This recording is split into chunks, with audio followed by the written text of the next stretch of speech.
But at any rate, it's wonderful to meet you. I'm looking forward to getting into the book and this wonderful life you've lived. So thank you so much for taking a minute out today. My pleasure. Yeah, thank you. And to begin with, uh, I want to pronounce your name correctly. Is it Machan, Machan? Machan. Okay. Yes, yeah, I yeah. And and there's a story behind that if you want to know what that Yeah, is. I do. Please. That's a perfect introduction. So yeah, so I actually changed my name. Oh gosh, it's 30 years ago or more. I was born in Japan. My mother was Japanese. My father was um, Irish, English, a little Italian mixed in there, maybe. And he was American military. So after World War II, my father was stationed in Yokohama during the occupancy of Japan. My mother was a singer and she sang in jazz clubs around Tokyo and around that central area, and part of that was singing in the officers club on the army base in Yokohama. So, my mother being Japanese, at the time she was an Anglophile. So, I was originally named after Princess Margaret. So, my original name was Margaret. So, Okay.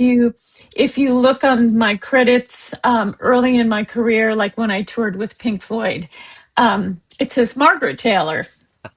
So, but Chan in the Japanese language, Chan is like an honorific, if you will. It's very informal. So since we're just meeting, I really should address you as Domino San because that is a sign of respect. It's a level of formality in the language. So, but when you're good friends or your family, then you can take Chan and put it at the end of a name or a part of a name. So, Ma comes from Margaret, Ma Chan. So that was my family name, my name as a child. My grandmother, all my family in Japan called me Ma Chan. And it just, as the years went on, I never felt like a Margaret because Margaret to me just sounded like an old funny librarian or something. Yeah. So, so I went back to what I feel is my original name as a child, What a great Machan. story. Yeah. So I'm going to pull out of the ether, the pop culture ether here. When Miyagi was calling Daniel-san, was it because it was a form of respect? Yes, Okay. yeah, Dan. So san is a higher level of formality. Yeah, Okay. That's I yeah, because that immediately when you said that I was like I remember I've heard that before and I remember he did yes, that throughout the movie and he was Japanese so it makes sense. exactly, Yeah. exactly. Yeah. One of my best friends, I'm actually going to meet him tomorrow. He's getting ready to move out of Kansas City. He actually taught me how to eat sushi. He's half Japanese, and he literally Okay. taught me the art because I never really got into it. But he was like, "Oh no, no, no! The wasabi's got to be right. The ginger's got to be right. There's so many different ways to cut a fish." So he like opened the gateway, the heaven of sushi to me. So I'm eternally grateful.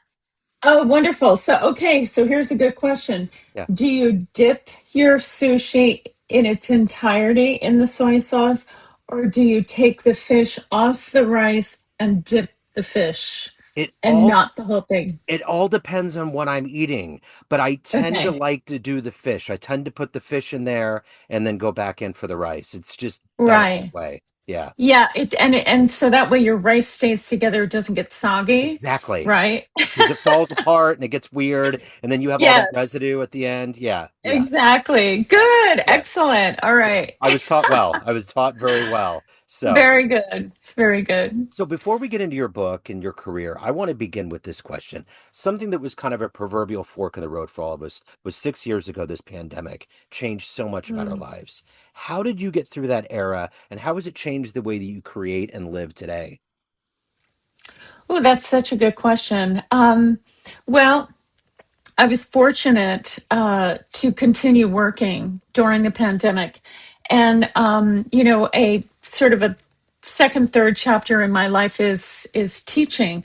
So I am an adjunct professor at NYU at the Clive Davis Institute of Recorded Music.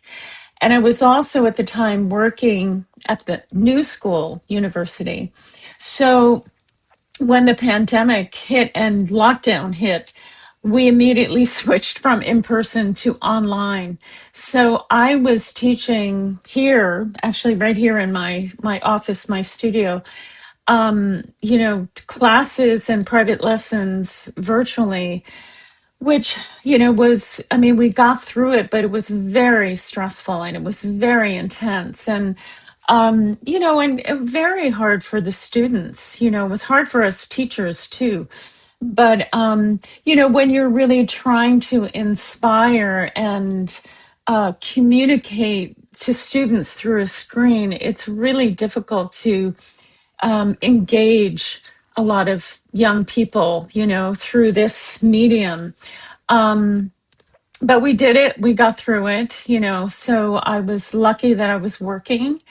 But I think, like everybody, because I had all of this time at home, it led to a very introspective period for me. It's through, and I can tell you more about this later. I won't jump in and totally freak you out right away. But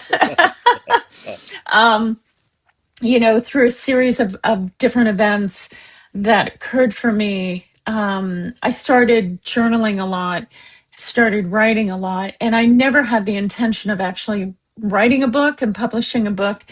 But it was from the journaling and from that process of introspection and writing that I ended up, a few years later with over 60,000 words and realizing, well, I sort of have a book here. And I was, encouraged by a number of people, friends, and various people that they thought my story was interesting. And, it took me a while to kind of go with that and have the confidence to pursue actually publishing a book. Because I felt like, well, who would care, and who am I? And, all the thoughts of insecurity that went through my own mind. But one thing led to another, and a friend of a friend introduced me to a publishing company, a small publishing company, New Haven Publishing, based out of Europe. And they do a lot of music, people. And I presented my book and my idea, and they went for it. And here I am. So. Yeah, that's wonderful. So I want to get to the beginning of your journey here. How did this take me back to where you were born and raised? How did the motor of music get instilled in your DNA and become who you are today? Yes, well, my mother's family, my grandfather, my uncles, my mother, everyone on my mother's side of the family were all musicians. My grandfather, my mother's mother, was a classically trained pianist. He taught at the Tokyo University of the Arts. He was a really strict classical musician, but my mother ended up sort of being the rebel, and she became a jazz singer. So we're going back to the 40s and 50s, where my mother kind of developed her performance and singing skills. And like I said earlier, that's how she met my father. So music was always a part of my childhood. My mother was always singing around the house and playing music, and my father loved music too. So it was just sort of there, in my life as a child. And then I started singing in the church choir. I went to Catholic school as a young person in grammar school. And I started becoming a soloist, and then I started singing for weddings and funerals. And then that kind of led into learning to play guitar and singing in coffee houses. and then eventually bands, and then, eventually into a career. But it was really part of my environment, as a child growing up. So it just seemed really natural for Yeah. me. So, what was the first big break? When you look at your list, your itinerary of everything that's happened, it looks like a dream scenario. But what was the moment? Set me up to when you had the call and you got that first big moment that kind of turned into this career that's been kind of a part of a who's who collection. Um, I think it was really an evolutionary process because, I was in a band that was based out of New Jersey where I grew up. And um and I talk about this, in the book. And this band called Grover Margaret and Za Zu Zaz, we did a lot of jazz, swing, and bebop kind of vocal stuff, but we also did a lot of crossover fusion. Jazz fusion was really big at that time. So I'm talking about the 70s. Um, and at that time, the drinking age was 18. So there were tons of clubs around filled with college students and teenagers that had illegal proof of getting in to drink in the clubs. And live music was vibrant and happening everywhere. And this is pre-internet, pre-social media, pre-YouTube. So it was just a wonderful time to grow up playing music, learning to develop your skills as a singer, as a player, and getting immediate feedback, right? Because when you're doing live performances, you know whether or not you're getting over. So those were my teenage years. And then by the time I was 19, 20, my first really official kind of road gig was with the Glenn Miller Orchestra, which was something that I didn't plan on, but the opportunity came up. I auditioned, I got the job, and I went on the road with this 19-piece big band playing the music of Glenn Miller. And there I was, yeah, the only female on the bus, and young and wide-eyed and bushy-tailed, and learning the ropes. And the way that this band traveled was extremely different than what I ended up with Pink Floyd or Sting or someone like that. So we were, on a Greyhound, you know, two seat. Everybody got two seats. Regular Greyhound bus. Your two seats was your little sanctuary. It was like traveling the way they probably traveled in the 1940s. Yeah. So I paid my dues, but it was a great experience. I had not gone to college. I went right into a performing life, a working life. And so being with the Glenn Miller Orchestra, I really learned a lot about jazz arrangements, working with a conductor. There was a band leader and a conductor. Um, yeah, I learned a lot that I probably would have gotten in a jazz college program, for a singer. So yeah, and then from there, I went on to more rock stuff, down the road. But George Benson and Miles Davis were a part of kind of your lineage, correct? Not, I didn't work with Miles, but he's in my book. Yes, I Yeah. did meet him. But George Benson, I toured with, yes, and Okay. he was amazing. Yeah.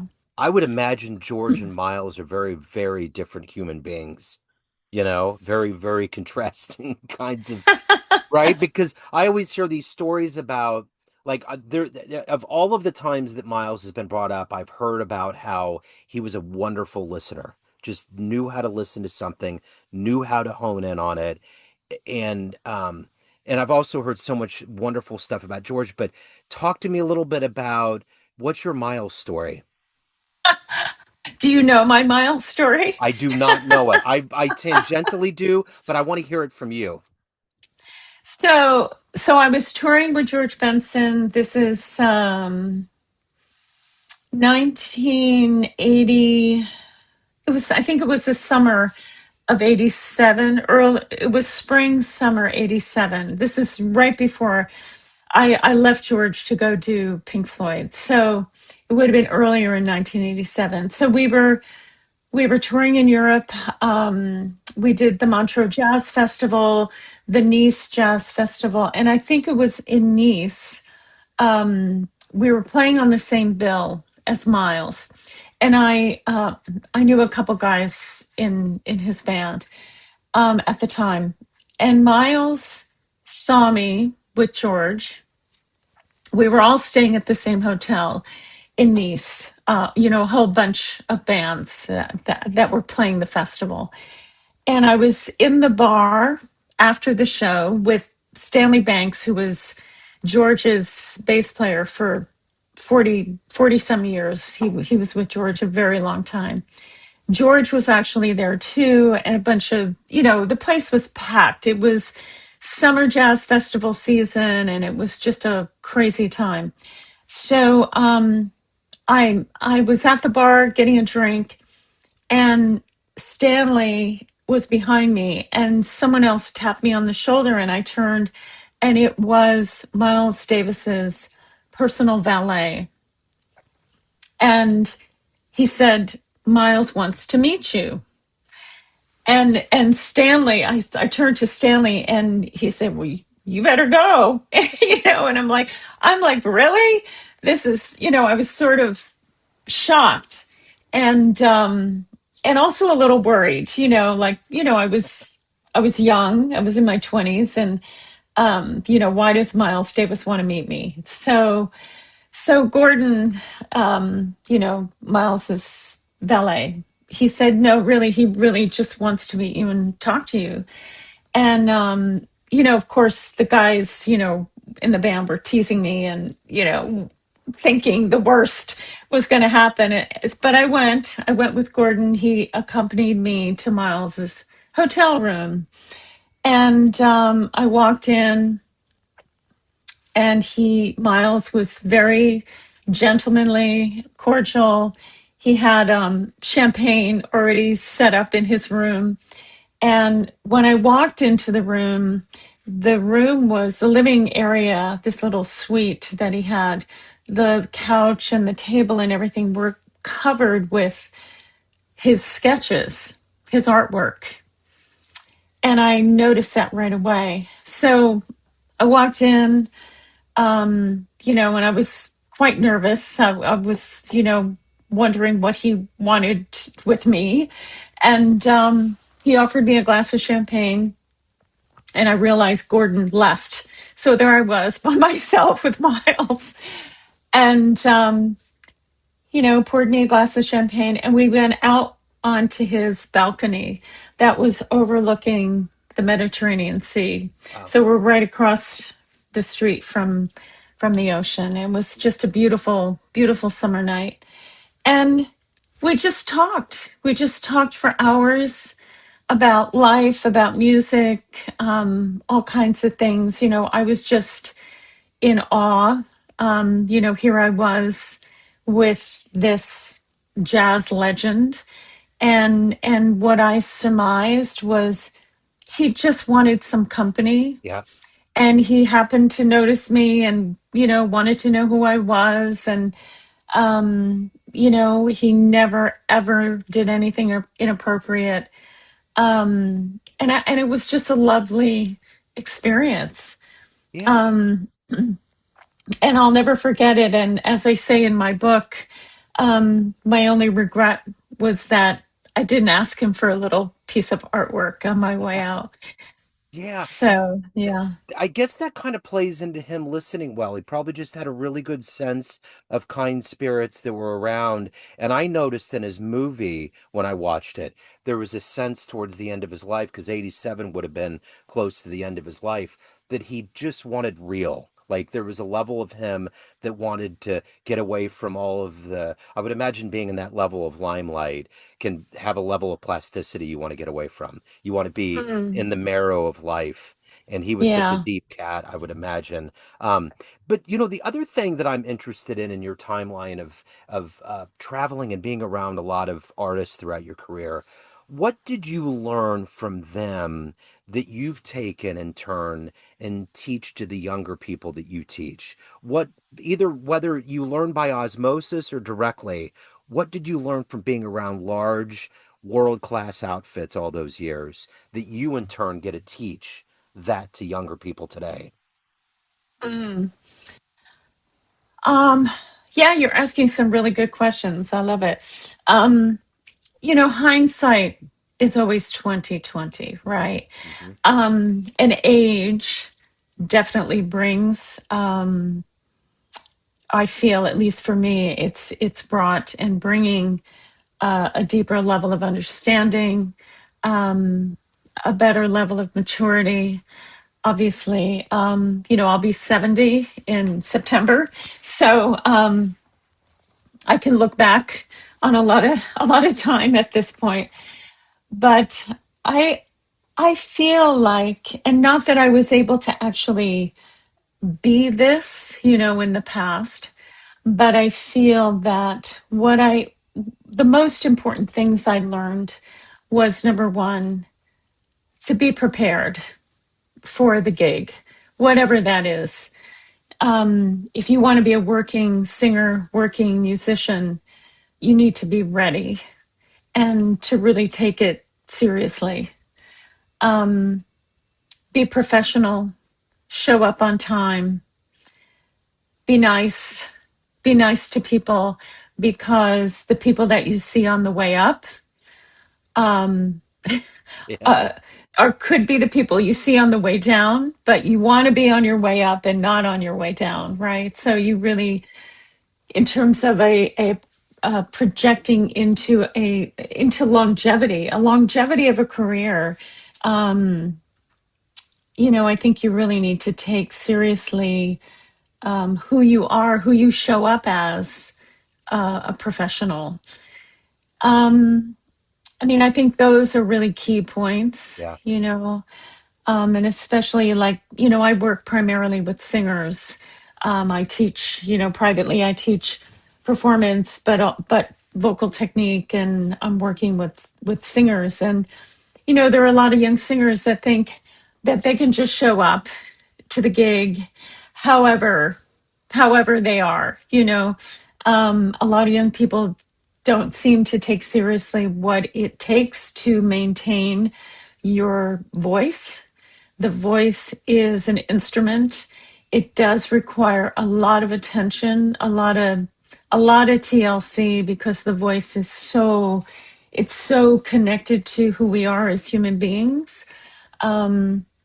So whatever you're going through mentally, emotionally, spiritually, whatever the case may be, it all comes out in the voice. And it requires a lot of physical maintenance. It's like being an athlete. You really need to train all the time. And for me now, at this point in my life, it's harder. The body ages, Yeah. the voice ages, so it requires a lot more attention, if you will. I call my voice, it's like an old donkey now. You got to kick it a few times to keep it going, you know. Yeah. But yeah, I just think it's so important to really take seriously being a professional and what that means. Going back to that COVID question, I remember during that time, I would listen to live shows, live music, and it was like, wow, listen to that crowd, all that, because it went away for a while. And I was kind of Yeah. bespeckled by it. And you've had the chance to be on a lot of stages around the world. Was there a particular show that was magical? Something that just stood out to you? Um, did you ever have any moments like that, like that were particularly stellar in your Oh career? yeah. Oh yeah. Yeah. Yeah. There were so many. moments, particularly with Pink Floyd. Yeah. And back to that tour so many times because, well, first of all, it was a year-long tour. So a lot happens in a year, Yeah. right? And the tour that I did was the first tour without Roger Waters. Roger had left. um, Dave Gilmore, Rick Wright, and Nick Mason, the remaining three original members, and Roger, they were all in a major lawsuit at that time. And a lot of people thought that Pink Floyd was not able to continue without Roger. In the end, Dave, Rick, and Nick won the lawsuit. They kept, ownership of the name and the brand. So that tour that I did was a very important tour for them, and it was hugely successful. So we only played stadiums and arenas, so we're talking really, really big crowds. Yeah. And there were a few incredible moments, like playing at the Palace of Versailles in France. The stage was set up across from the palace and across from the parking lot in front of the palace.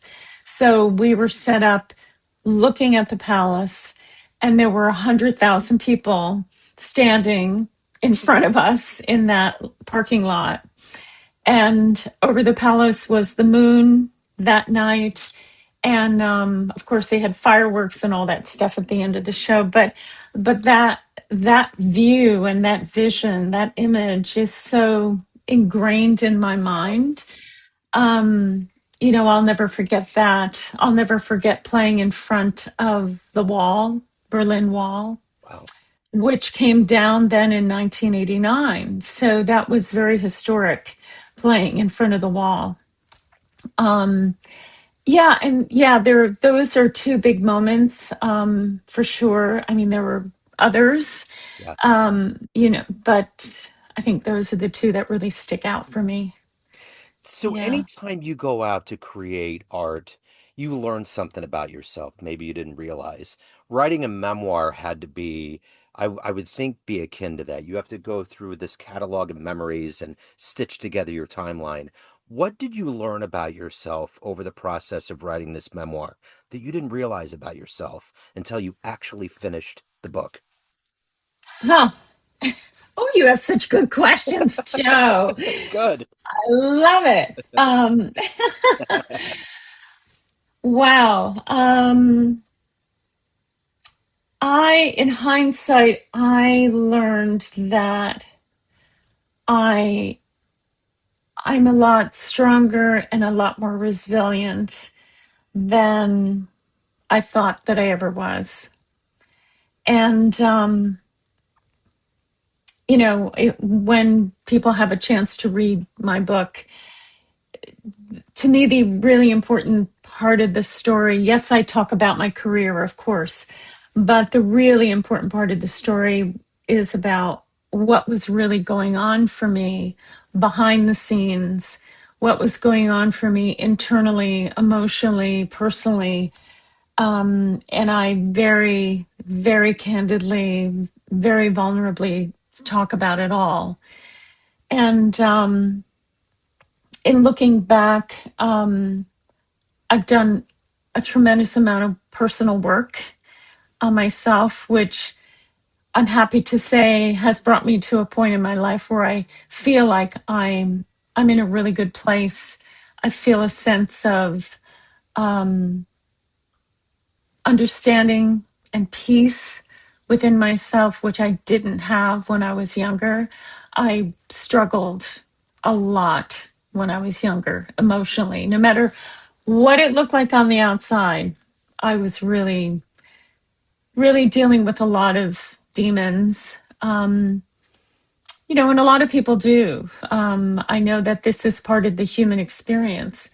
And so that's also part of why I put my story out there, is to share my vulnerability, share my humanness, and also hopefully share with people that there's no shame in our humanness and that we all share in stories of trauma or tragedy or difficulties. It's just part of life, you Yeah. know. Yeah. There was a quote Ethan Hawke had recently where he was talking about celebrating the scars that he got over time. You know, the person he was a year ago is totally different now, and along the way you get those. And I think for some reason in our world, you're just supposed to be sparkling and perfect the entire ride. But that's not how Mm, this human journey happens. We get beat up mm-mm. along the way, you know. As Charles Bukowski once said, what matters the most is how well you walk through the fire. And I always remember that because it's so true. Yes. Because we all are walking through it, and Yes. it's how we do it. So as we talk about this memoir, you're at the point of the publicity tour. I'm curious. Everyone has a perception of you. Family, friends, fans, colleagues, everyone that knows you. But you run the proverbial show. What's your perception of you after this long ride you've been on? Who do you think you are? Oh, wow. Who do you think Who you do you are? think you are? Wow. Okay. You're really putting me on the spot. I love it. Who do I think I am? I think that I'm just another human being trying to make the best of my life, um, trying to find a sense of fulfillment, trying to develop my potential as a human being. I still feel like I'm working on a lot of things in my life and I want to continue, God willing, universe willing, whatever your belief is. Um, Hopefully, I'm here for maybe another 25 years or so. My mom lived to 94, so Okay. hopefully I can, press on to about that same time. So I feel like, there's lots more to do. Um, and yeah, I just feel like I'm just somebody out here, paddling my boat through life just like everybody else. I've been blessed in a certain way to have had amazing experiences in my career, and it's really only now in the last decade or so of my life that I realize how lucky I have been. It was a lot of hard work too and a lot of paying dues, but I was lucky. So I'm grateful. I'm very grateful for all my, experiences. And I'm grateful to have, a wonderful husband and wonderful friends and, people in my life that have cheered me on and support my crazy adventures and things that I want to do in my life. And yeah, I'm just another Joe, if you will, if you will. I dig it. I know what it feels like. Definitely. So, Naked Out Loud is the wonderful new memoir. Your website is robust, it's full of everything. I will put all of that in the show notes. This has been wonderful. Best of luck on the memoir. Thank Thank you you. so much for opening up the portal a little bit. Oh, I really thank appreciate it. you. Yeah, Thank you. Thank you so much. Great to absolutely. meet you. Yeah, great to meet you. Okay.